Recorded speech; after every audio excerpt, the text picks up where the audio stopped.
부정적 생각 꺼버리기. 한 여직원이 주말에 남자친구를 만나러 대전에 내려갔다. 그가 대전의 연구단지에서 일하기 때문이다. 그날은 두 사람이 만나지 1주년이 되는 특별한 날이라 그녀는 콧노래를 부르며 차를 몰았다. 오늘 하루는 영화도 함께 보면서 환상적으로 보내야지. 2시간 넘게 날아가듯 운전해 드디어 대전에 도착했다. 남자친구는 근사한 음식점에서 그녀가 좋아하는 스파게티를 사준 뒤 평소 갖고 싶다던 음반도 선물로 주었다. 그녀는 정말 하늘을 날 것 같았다. 우리 오후엔 영화 보러 갈까? 그러자 남자친구 얼굴이 갑자기 어두워졌다. 어떡하지? 오후엔 다른 약속을 잡아놨는데 친구들과 먼데 가기로 했거든.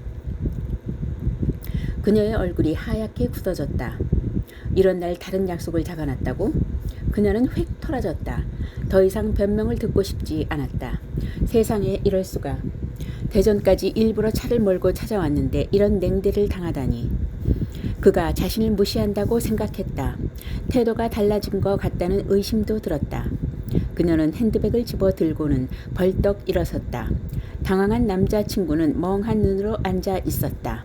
그녀는 또각또각 걸어나가 핸드백에 집어넣은 음반을 꺼내 쓰레기통에 탁 집어넣었다. 저런 남자를 사귀어온 내가 바보지. 다시 만나주나 봐라. 이튿날 남자친구가 전화를 걸어왔지만 받지 않았다. 그 다음 날도 그가 메시지를 보내왔지만 답신하지 않았다. 관계는 그것으로 끝장나고 말았다. 하지만 지금 그녀는 그때의 일을 후회한다. 내가 홧김에 너무 충동적으로 행동했다는 생각이 들어요. 헤어진 건 인연이 그런가 보다 쳐도 내가 어린애처럼 행동한 게 자존심이 상해요. 그녀는 평소 차분한 성격이고 지적인 능력도 갖추고 있었다. 하지만 남자친구에게 무시당했다는 생각이 들자 앞뒤 안 가리고 폭발해버렸다. 지능이 높은 사람은 후회할 짓을 하지 않고 살아갈까? 미국 플로리다 주에는 이런 사건이 일어났다. 고등학교 2학년 학생인 제이슨 군이 물리교사를 부엌칼로 찔렀다. 단순한 살인 미수나 상해 사건이 아니었다. 그는 전 과목 성적이 A로 늘 전교 1등을 놓치지 않던 수재였다. 미국 최고 명문인 하버드 의대 진학을 목표로 하던 공부벌레가 왜 그런 야만적인 짓을 저질렀을까? 이유는 단순하다. 얼마 전에 치른 물리시험에서 B를 받았다는 것이었다.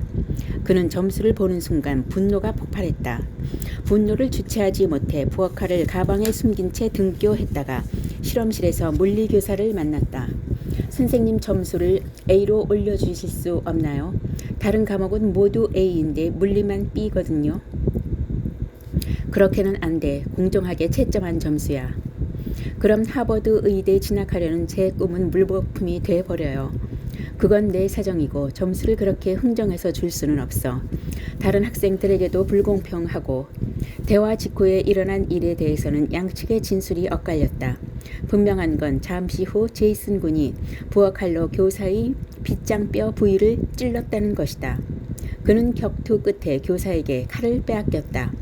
판사는 제이슨 군이 무죄를 선고했다. 정신과 의사 4명이 법정에서 범행 당시 제이슨 군의 제정신이 아니었다고 진술했기 때문이다. 제이슨 군도 물리교사를 살해할 의도가 전혀 없었다고 주장했다.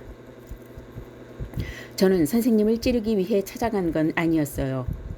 단지 설득해서 실패하면 선생님 앞에서 자살할 계획이었습니다. 하지만 선생님이 저의 간절한 생각을 무시한다고 느끼는 순간 완전히 정신 착란 상태에 빠졌어요.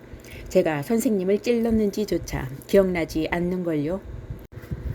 제이슨 군은 곧바로 다른 학교로 전학했다. 거기서도 그는 전교 1등을 하더니 수석으로 졸업했다. 사람들은 몹시 의아해졌다. 그처럼 똑똑한 아이가 아무리 홧김이라지만 어떻게 그런 짐승 같은 끔찍한 짓을 저질렀을까? 왜 어떤 사람들은 부정적 감정에 휩싸여 인생을 망치기까지 하는 걸까? 자나깨나 생존에만 집착하는 요물 아미그달라.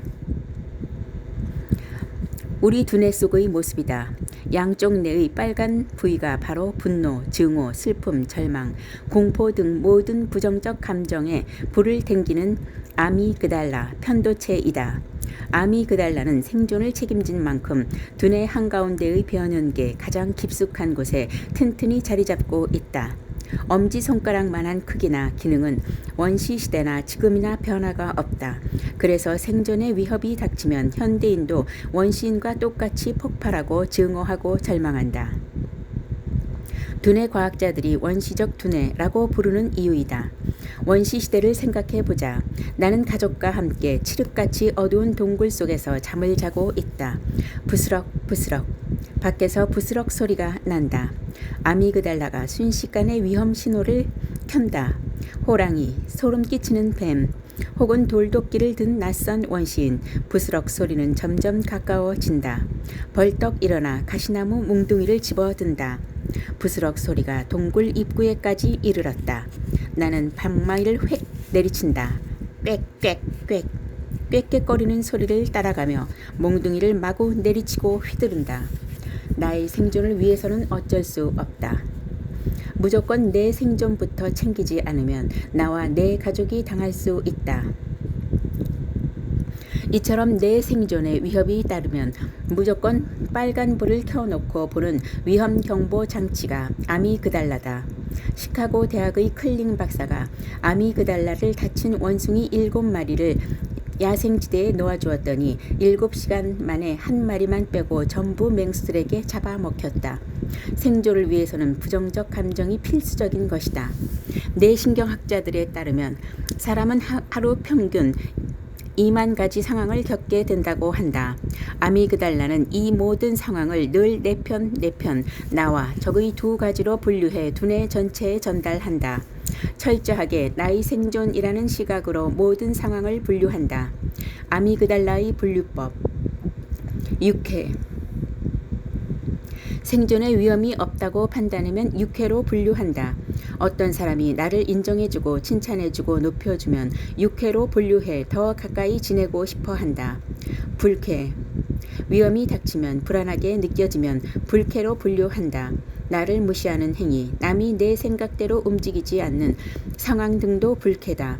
불쾌로 분류되면 위험 신호를 켜서 분노, 공포 등의 부정적 감각을 일어나도록 한다. 불쾌로 분류된 사람은 감정적으로 인식돼 기피하게 된다. 첫눈에 불쾌한 인상을 준 사람이 이유 없이 점점 싫어지는 것도 이 때문이다. 중립, 육회도 불쾌도 아닌 상황으로 별 의미가 없다면 분류하지 않는다. 아미그달라가 육회, 불쾌의 분류 장치라는 사실은 우연히 발견됐다. 뉴욕 대학의 루드 박사가 쥐들에게 여러 가지 실험을 하다가 두뇌에 탐침을 투입한 뒤 아미그달라를 마비시켜 보았다. 그랬더니 쥐들이 화, 공포 등의 불쾌한 감정이라곤 티끌만큼도 느끼지 못하는 것이었다. 예를 들어 반복적으로 먹이를 줬다가 빼앗아도 화를 내지 않았다. 고양이 앞에 나타나도 눈 하나 깜짝하지 않았다. 쥐가 고양이를 겁내지 않다니 그럼 함께 놀도록 해볼까? 쥐들은 끝내 고양이에게 잡아먹히면서도 신음소리 하나 내지 않았다. 루드 박사는 원숭이의 아미그달라도 마비시켜 보았다. 역시 아무리 괴롭혀도 화를 내지 않았고 전에는 낯선 음식을 보며 고기를 돌리더니 이제는 겁없이 덥석덥석 받아먹는 것이다. 심지어 독버섯까지 먹고 숨지는 사례도 있었다. 남가주 대학의 뇌신경과학자인 다마시오 박사는 아미그달라에 칼슘이 쌓여 기능을 못하게 환자에게 공포에 질려 비명을 지르는 여성의 비디오를 보여주었다. 그런 비디오를 보면 보통 사람들은 바짝 몸을 움츠리며 함께 공포를 느낀다. 그러나 그 환자는 전혀 딴판이었다. 왜 저러는 거죠? 환자는 공포에 질린 여성의 표정을 전혀 이해하지 못했다. 주사바늘로 찌르거나 마취시키지 않고 이를 뽑아도 통증을 느끼지 못했다. 아무리 무시하거나 모욕적인 말을 던져도 화내는 일도 없었다. 아미그달라가 마비된 사람은 마치 불쾌한 감정의 스위치를 완전히 꺼버린 것처럼 행동했다.